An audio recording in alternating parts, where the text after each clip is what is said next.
the Cybersecurity and Compliance Podcast with Craig Petronella. Learn about the most current IT security threats in ransomware, phishing, business email compromise, cybercrime tactics, cyber heist schemes, social engineering scams, as well as hints and tips from leading professionals to help you prevent hackers from penetrating your network and dropping ransomware or malware payloads. This podcast will arm you with the best info to defend your network against the latest cyber crimes. Don't forget to like and subscribe. And now, here's your host, Craig Petronella. You're listening to Cybersecurity and Compliance with Craig Petronella. Visit us online at petronellatech.com. All right. Welcome to another podcast episode. Today is August 18th already. Oh my gosh, this month is flying by already. And we welcome Greg Sloan. Please introduce yourself. Hey, Craig. Greg Sloan, co-founder of Go Beyond. Good to have you be on their podcast this morning. Absolutely. Pleasure to have you. So tell folks a little bit about Go Beyond. What is your specialty? What's your ideal client? So Go Beyond is a wealth tech platform that we launched, starting with a wealth tech product, primarily serving financial advisors to help advisors and their clients prosper on purpose together. So I spent 25 years in the financial services industry. In the first 15 years, I served my clients as most financial advisors, very math-oriented, think about the frontal portion of your brain, rational thinking. I figured that if I can just help clients understand the spreadsheets, they would make better financial decisions.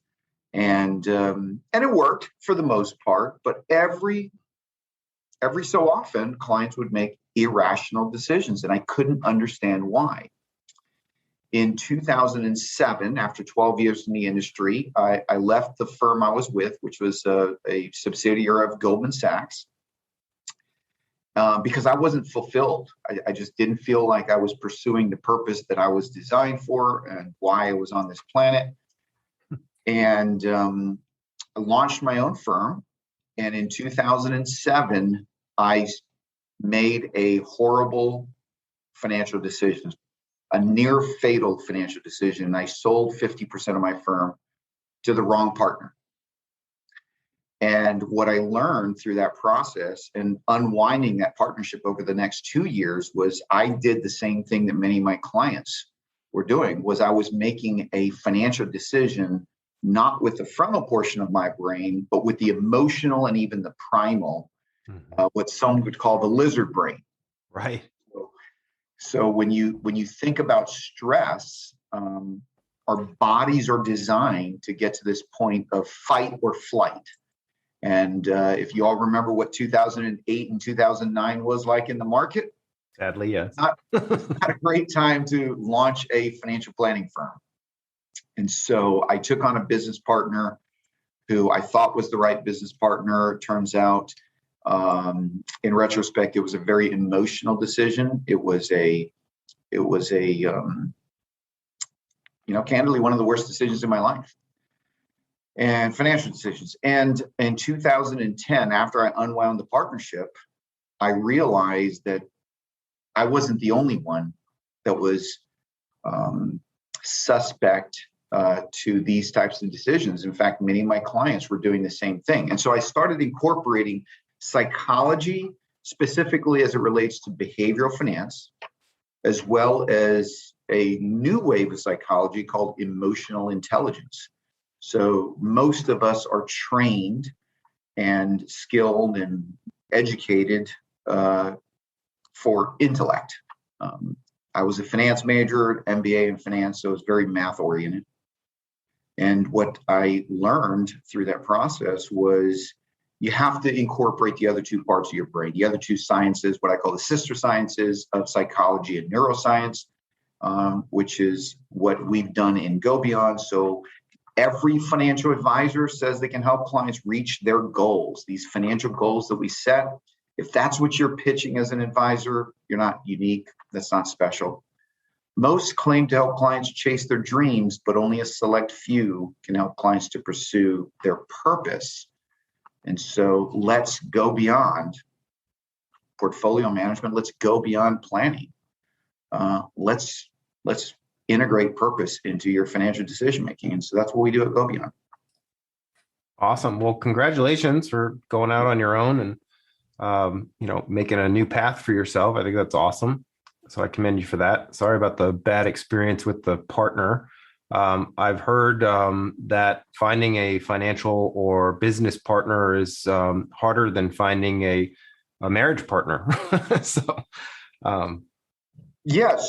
actually, what I would say is it's very, very similar. And what you've heard that expression, opposites attract, in marriage. And I would say there's similarities in business, but what I learned was, because my former partner and I, we were in fact exact opposites on the behavior profile spectrum. What was wrong was when stress rose in our lives, we went in directions that were actually a recipe for disaster. So when we were in a healthy place, right, things were going well, it was a great partnership. But when stress rose and things started to markets started to correct, and the way we responded to each other under stress was explosive. And so in about 18 months into the relationship, I asked for a divorce. It's interesting you use that term, because I went to him and I said, I think we need to get divorced and we need to go ahead and split our company up. Yeah. Well, at least you learned a lot from that, and you're carving a new path for yourself, and things seem to be looking up. So that's good. Yeah. And that was in 2009. And then in 2010, when I started to incorporate what I learned with my experience with my former partner into my existing client relationships, my financial planning client relationships changed. And within about 5 years, I doubled my revenue. 3 years, actually, probably 3 or 4 years, I doubled my revenue. Had to bring on another partner in 2015. This time, I brought on a partner who actually had a very similar behavioral profile to my previous partner. Okay. The difference was during stress, we actually complemented each other under stress, whereas the previous partner, we had significant conflict under stress. Awesome. So your ideal audience, your ideal client is a financial advisor. Does it matter if they are working for somebody like Edward Jones or Fidelity, or do they need to be on their own? Or can you tell more about that? Yeah. So, of course, we'd love to work with the entire firm. Edward Jones is a large national brand that we're currently working with some of their individual advisors. At some point, I'd love to have Edward Jones sponsor us for all their advisors. But no, the software is designed to exist outside the regulatory compliance wall. And what I mean by that is our process is to help build a relationship with the advisor and the client, but it doesn't get into the regulated discussions such as portfolio management or cash flow management. It does not have any math inside of the software, other than the algorithms behind the scene. But it doesn't support the client's discussions of modifying the portfolio or retiring at a certain age. It doesn't have any of that. Okay, gotcha. So what's the timing like? What's a good time? Is it the early stages, just starting out for a new financial advisor? Is it a season? Does it not matter? Yeah, no, great question. So what we found is that the high demand, or what we sort of call a bookend scenario. So advisors that are under 5 years in the industry are looking to create themselves in a unique way, to define their profile in a very unique way. So our software helps them to really create a market niche for themselves that they enjoy, that they're pursuing their purpose because they're serving a very small segment of the market. So we have high interest in advisors that are less than 5 years. On the other side of the spectrum, we have interest with advisors that are over 15 years, maybe even 20 years in the industry, because what they have, in many cases, unfortunately built is a practice based on revenue, not necessarily based on impact or relationship.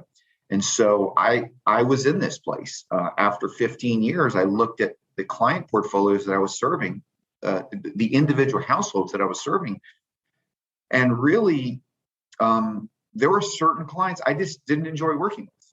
And so I brought in another advisor and ended up transitioning those clients over to that advisor, because my personality, we call it behavioral profile as opposed to personality profile. My behavioral profile works with a certain behavior in the client.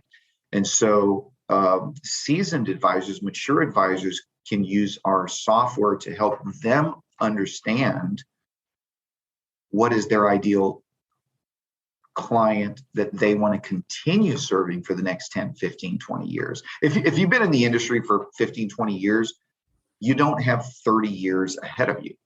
You have 10 or 15, maybe 20 on the outside. And you want to spend the next 10, 15, 20 years fulfilled serving people that you really feel called to serve. So the bookend strategy is what we found to be most intriguing or most in demand.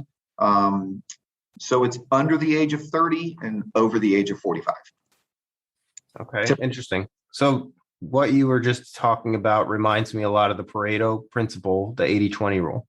Absolutely. So looking at your business with focus, finding the top 20%, and how do you find more of them? How do you find the similarity? So is it accurate or true to say your software helps maybe leverage AI or some technology that will better put the financial advisor in their strength zone?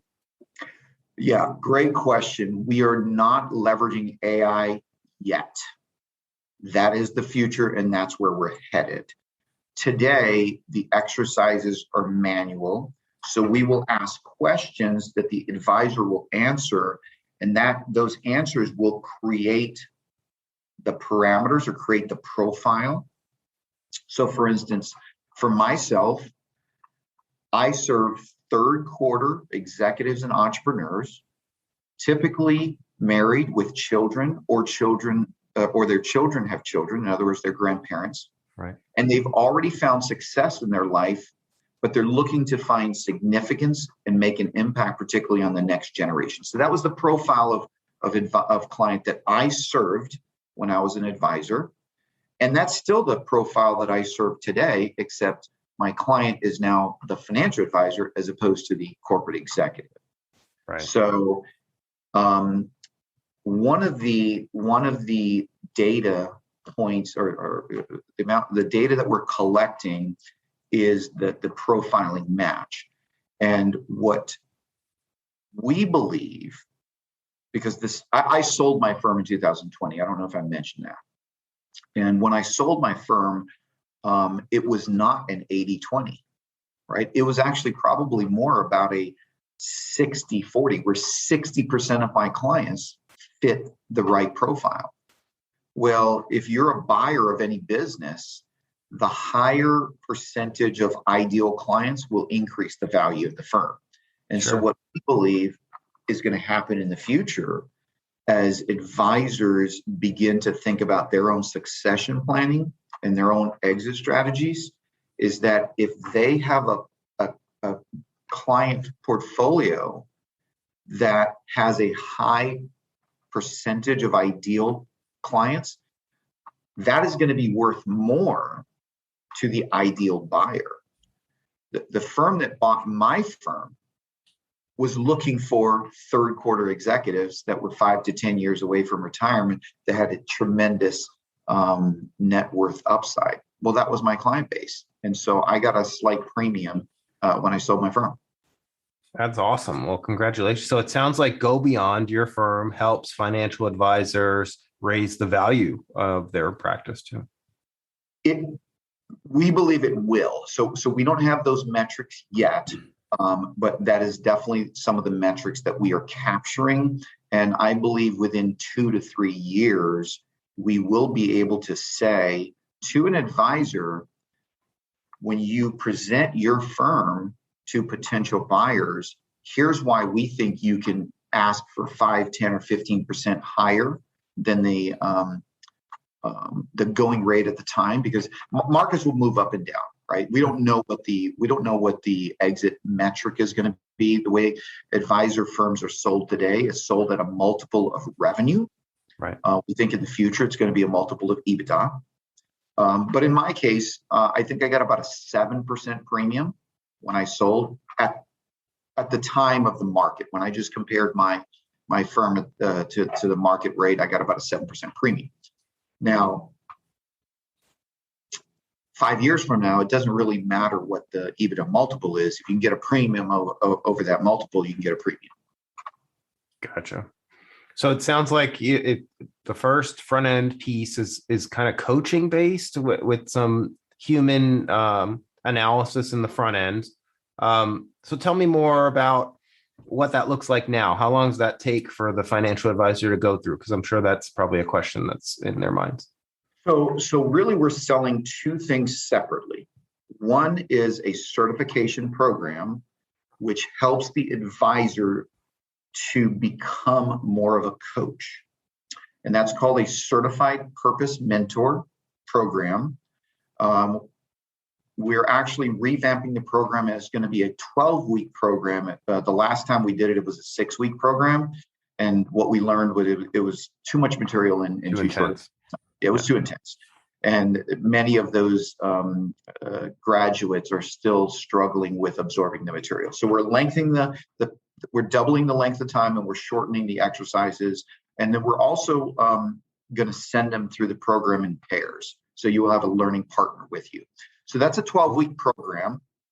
At the end of that, you will have your certification, which means the advisor will have a much higher understanding on how to coach your clients in the areas of behavioral finance and emotional intelligence, as well as the neuroscience behind why people make fight or flight decisions when stress rises. At the end of that, you will also have access to the software for 1 year.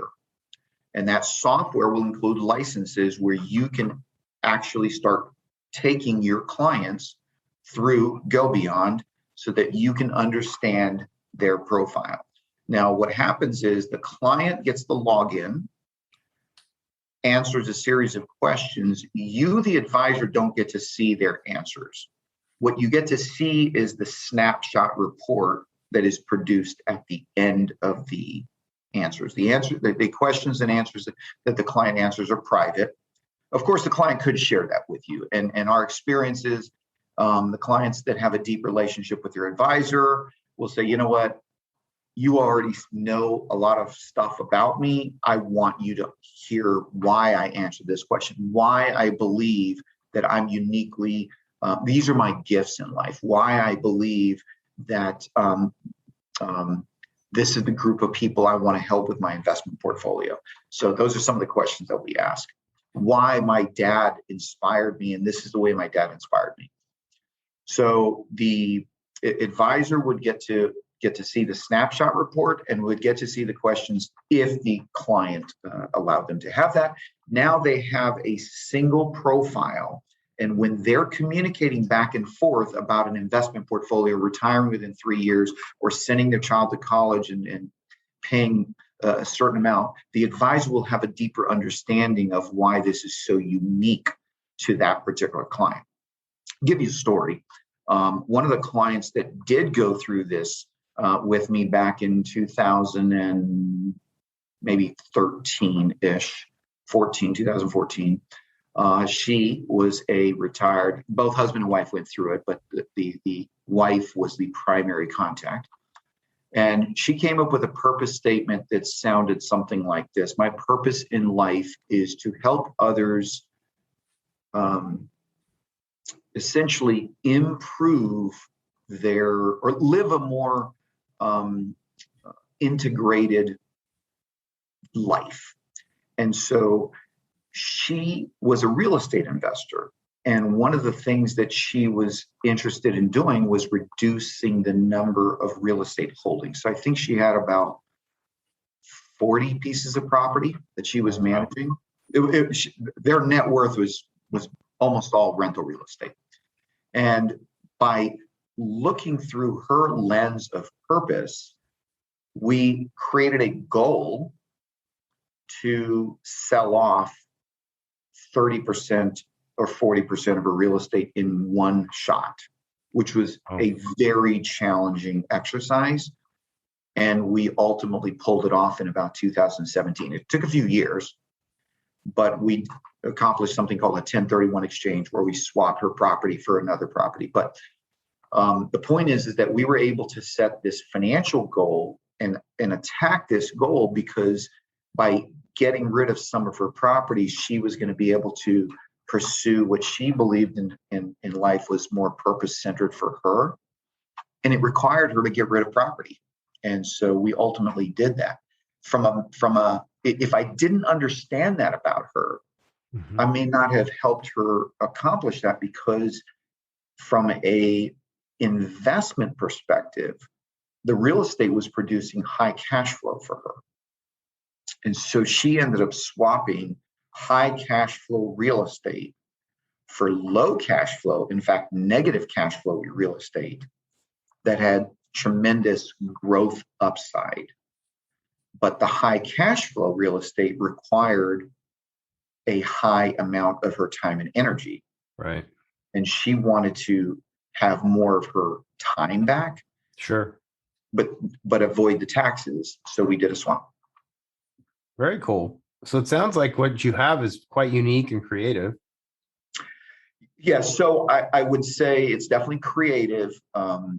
It is unique, but as you can imagine, there are competitors. There's about 4 or 5 other companies that are pretty early stage in this. There's 2 or 3 companies that have been around for a while. Actually, one of them was purchased by Goldman Sachs. It's interestingly in 2019. And it's a platform called FinLife, but that's probably the biggest platform out there. Goldman paid a couple $100 million for it. Wow. So going back to the questions in the process for your system, how many questions does it look like? Is it 50 questions, 100 questions? Like, how long does it usually take folks to get through it? Yeah, so there are 5 different segments. And each segment has its own set of exercises. And I would say each segment is somewhere between 30 minutes and 90 minutes. To go through the entirety is going to take several hours, obviously. Maybe 3 to 5 hours, roughly. Yeah, and it's definitely not something you would do in one sitting. Right. There is the core of the platform is what we call your purpose pulse, which is checking the condition of where you are today. That's a 15-minute exercise.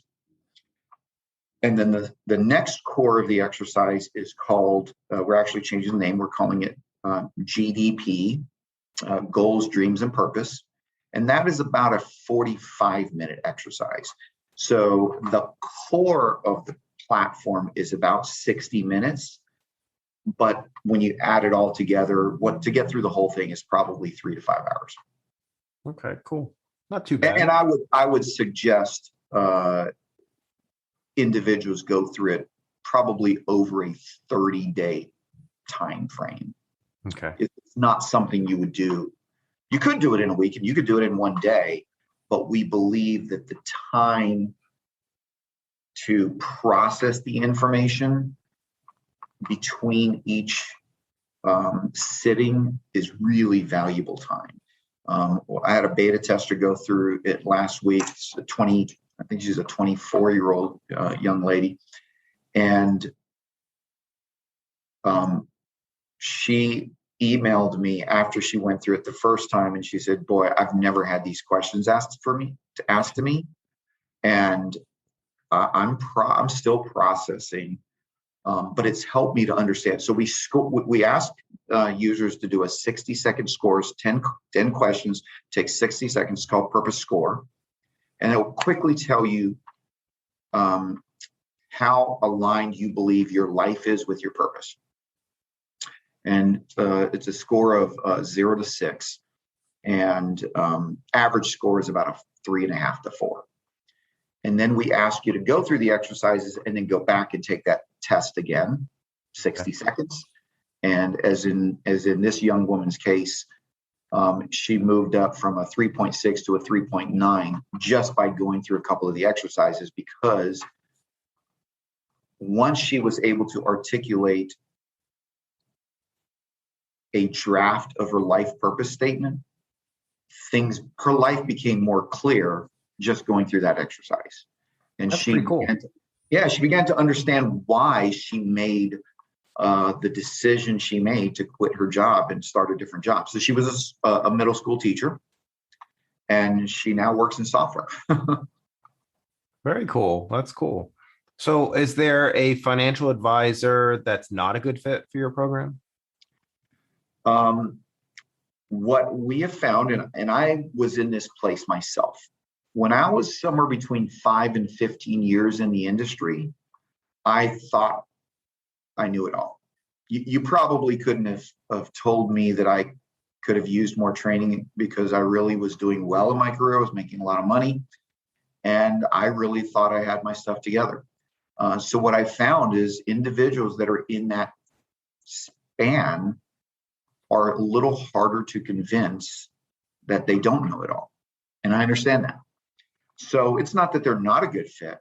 It's that they need to be self-aware. So we teach emotional intelligence, and there's 4 stages of emotional intelligence: self-awareness, self-regulation, empathy, which is understanding other people, and then social skills, which is managing your empathy with other individuals.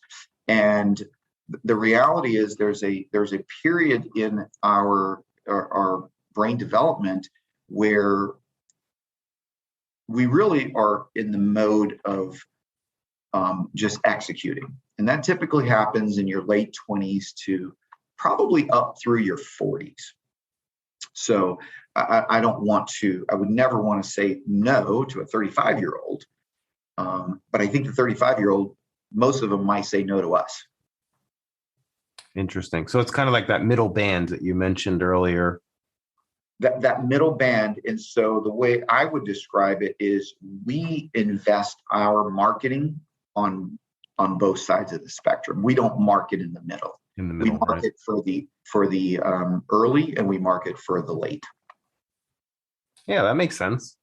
So where do you see this in the next 3 to 5 years? You mentioned that maybe AI is the future. What are you thinking as far as making this even better than it is already? Yeah, so our go-to-market is financial advisors, but our earliest customers are life coaches and executive coaches. Mm-hmm. So we will expand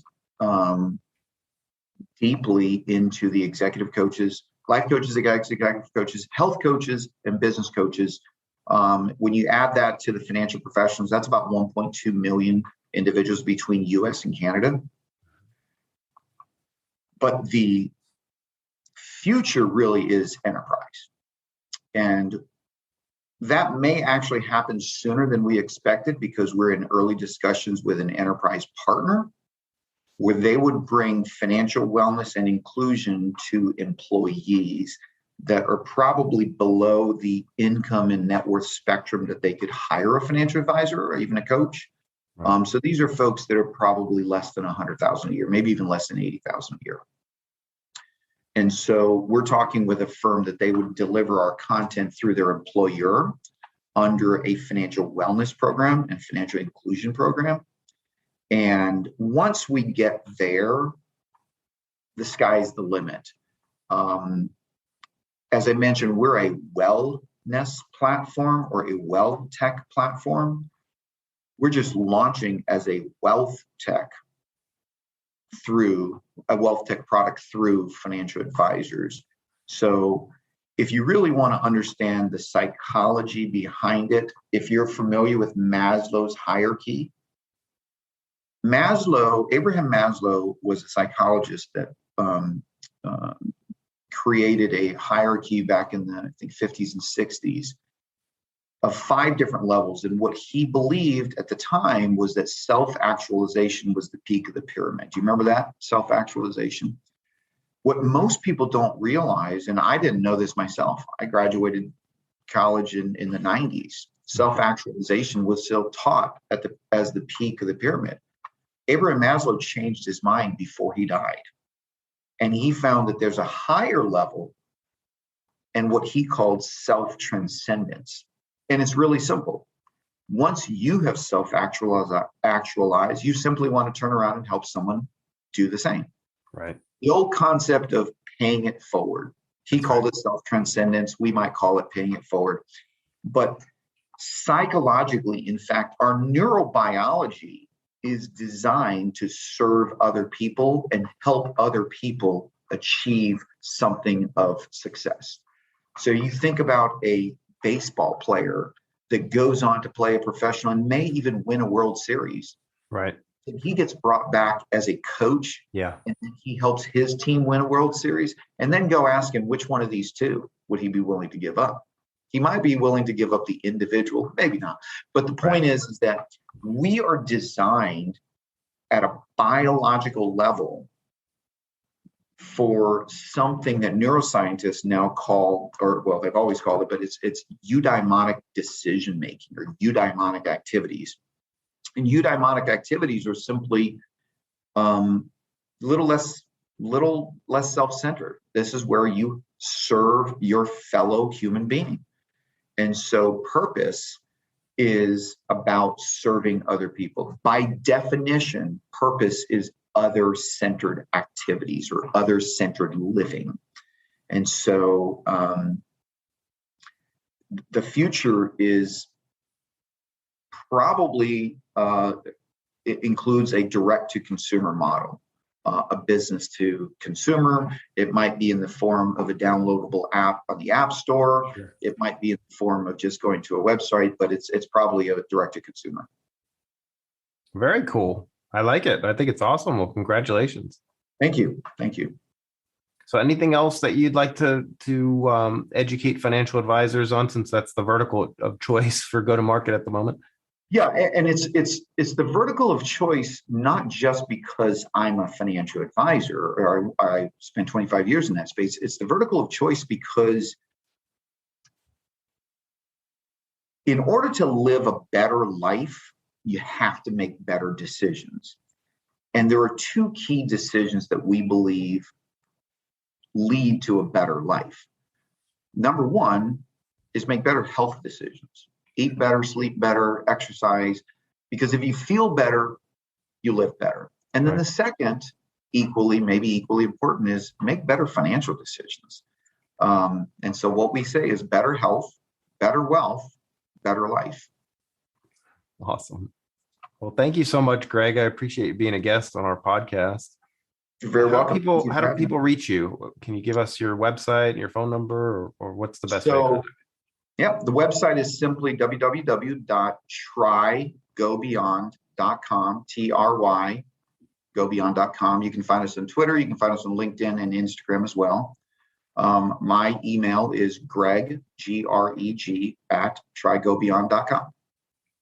Awesome. Thank you so much, Greg.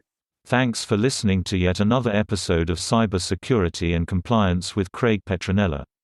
Listen to all of our podcasts on Apple, Google, and Spotify. Visit us online at petronellatech.com to book a meeting with Craig about your business. Thanks for listening to the Cybersecurity and Compliance Podcast with Craig Petronella. For other episodes and more information, visit petronellatech.com. Also visit our other websites, compliancearmor.com and blockchainsecurity.com. Don't forget to like and subscribe. Thanks for listening, and stay secure.